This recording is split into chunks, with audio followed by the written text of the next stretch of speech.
안녕하세요. 소프트웨어 융합학과 데이터 사이언스의 김민재입니다. 안녕하세요. 경희대학교 소프트웨어 융합학과 이기원입니다. 안녕하세요. 컴퓨터공학과 최은지입니다. 안녕하세요. 경희대 소프트웨어 페스티벌 산림복지 데이터 시각화를 진행한 팀 KCL입니다. 다음의 순서로 발표를 진행하겠습니다.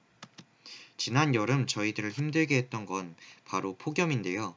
최근 6년간 연평균 폭염 일수가 18일 이상이며 최고 체감기온은 최고기온 대비 월 평균 1도씨 이상 높은 추세로 비이상적인 폭염이 지속되고 있습니다. 이러한 폭염을 일으키는 원인은 열섬 현상으로 도시 기온이 교외 지역에 비해 높게 나타나는 기후현상입니다. 도심은 주변 지역보다 1도에서 4도 정도 높은 온도를 보이게 됩니다. 이러한 폭염의 해결법으로 녹지 도입이 이야기되고 있는데요. 녹지 면적이 클수록 온도 저감 효과가 두드러지게 나타나지만 전국 평균 1인당 생활권 도시림 면적은 WHO 권고 기준과 유사한 수준에 불과하며 이러한 산림 입지가 불평등하게 나타난다는 것이 문제가 되고 있습니다. 저희는 이러한 문제를 해결하기 위해 폭염 빅데이터를 활용하여 열섬 현상을 해결할 수 있는 비용적, 인구적 그리고 열섬 현상의 그 해결 방안으로서 합리적인 산림 입지 지역을 선정하고자 하였습니다. 이러한 폭염 데이터를 찾기 위해 선행 연구를 조사한 결과 기존의 연구들은 랜드셋 8을 사용하여 복사량에 따른 표면 온도를 계산하였지만 이 경우 전국의 모든 지역을 통일할 수 있는 날짜가 존재하지 않았고 구름량에 따라 오차가 심해 기상청 AWS 관측소를 토대로 기상 데이터를 분석하여 보다 저희에게 실질적으로 와닿고 정확한 데이터를 분석하고자 하였습니다. 또 선행 연구를 바탕으로 데이터 활용 기간을 여름으로 선정하였으며 열섬 현상의 지표로서 최고, 최저 기온차의 개념을 도입하였습니다. 열섬 현상 지역 선정 과정에서 여름 기간에 기상청 날씨누리 AWS 데이터를 관측소 아이디와 병합하여 사용하였고 폭염 여부, 폭염특보, 최고, 최저 기온을 지표로서 사용하였습니다. 또한 열섬 현상의 기준의 일환으로 기온차가 10도씨 이상이며 20일 이상 발생한 지역을 위주로 데이터 분석을 진행하였습니다.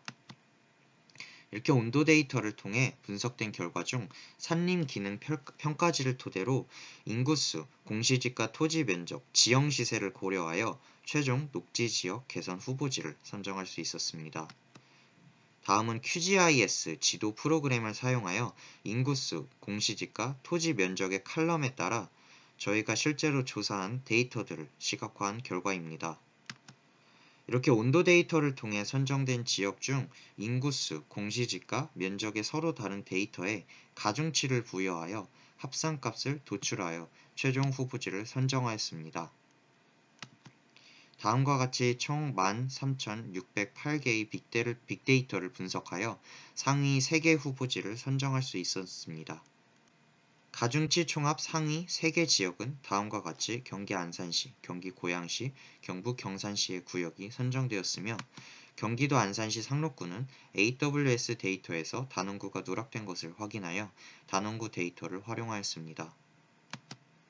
단원구는 산업단지 건물 대부분이 연용량 및 전도율이 큰 강판 재질 공장 지붕으로 열섬 현상이 두드러지게 나타날 것으로 예상하고 있으며 숲속 공장 혹은 옥상 정원 조성의 가능성을 생각해 보았습니다.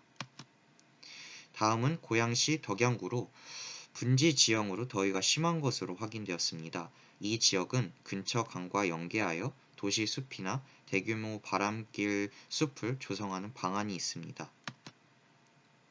경북 경산시 또한 대구와 인접하여 산으로 둘러싸인 분지로 근처 저수지와 연계한 바람길 숲 조성을 생각해 볼 수 있습니다. 열섬 현상의 정의와 기준이 모호하다는 선행 연구가 있었습니다. 따라서 저희의 연구가 또 다른 기준이 될 수 있을 것이라 기대하고 있으며 또한 기존의 랜드셋 8 데이터가 갖는 울량에 의존적인 데이터가 아니라 AWS를 사용한 기상청 지상 관측으로 보다 정확하고 체감하는 데이터 분석이 될 것이라 생각합니다.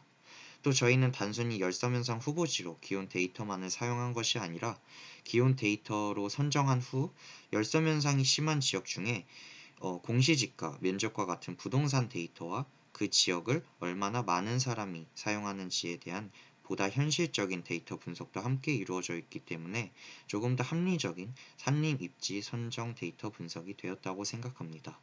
또 저희의 이러한 연구를 전국 기반 산림재해 복구 우선순위 선정과 같은 업무로 확장할 수 있을 것이라고 기대하고 있습니다.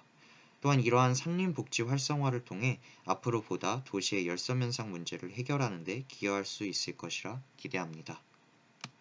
다음은 참고 문헌 및 데이터 출처입니다. 이제 데모를 시연하겠습니다. 네, 코드는 다음과 같이 열섬 후보 선정 관련해서 코드를 썼는데요.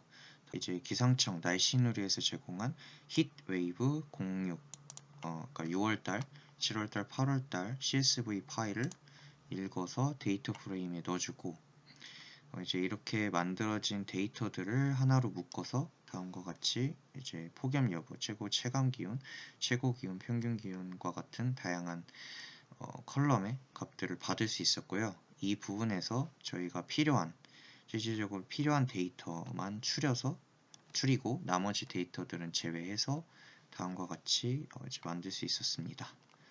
여기 보시면 지역 옆에 있는 이 숫자들은 관측소 ID 값을 의미합니다. 이 해당 지역에 위치한 관측소의 ID 값이 무엇인지가 관측소 데이터, 즉 지도에 표시할 때 굉장히 중요한 데이터가 되기 때문에 해당 데이터들을 또 이렇게 ID 값으로 잘 나눠놓고 또 로케이션도 같이 나눠서 이렇게 써주었고요.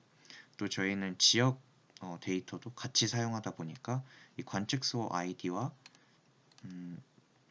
관측소 그 주소와 그리고 10도씨 이상인 지역을 서로 다른 그 데이터들을 id라는 하나의 pk를 통해서 하나로 병합해서 다음과 같이 nan 데이터들은 또 없애주고 이렇게 해서 결국 위도, 경도 데이터를 같이 이 관측소의 id 값에 맞게 배열함으로써 다음과 같은 이제 id 값 그리고 주소 값, 고도 값 이 데이터를 위에 있었던 열섬 현상 데이터와 이제 병합을 해서 알맞게 데이터를 뽑아낼 수 있었습니다. 이렇게 해서 해당 자료는 저희가 폴리움을 사용해서 구현을 해보았고요. 이렇게 해서 폴리움 라이브러리를 사용해서 다음과 같이 맵 상에 10도씨 이제 열섬 현상이 심각한 지역, 특히 열섬 현상의 기온차 10도씨 이상이고 해당 지역에 10도씨 이상인 날이 25일인 지역을 빨간색으로 다음과 같이 표시를 해주었고 이 표시뿐만이 아니라 20일 이상인 지역에 저희가 설정한 지표의 20일 이상인 지역은 다음과 같이 오렌지 색깔로 표시를 함으로써 이렇게 간단하게 지도 시각화를 할 수 있었습니다. 또 여기서 그치는 것이 아니라 이렇게 해서 뽑혀진 열섬 후보 지역들을 토대로 후보지 리스트를 뽑아서 최종 저희가 선정한 대략 32개의 데이터를 가지고 이런 열섬 현상 32가지의 그 캔디데이트 리스트를 뽑아서 해당 지역을 이제 읽고 인구수 population.csv 파일과 또 공시지가 데이터를 저희가 접목을 해서 해당 부분에 해당 부분의 지표들을 계산할 수 있었습니다.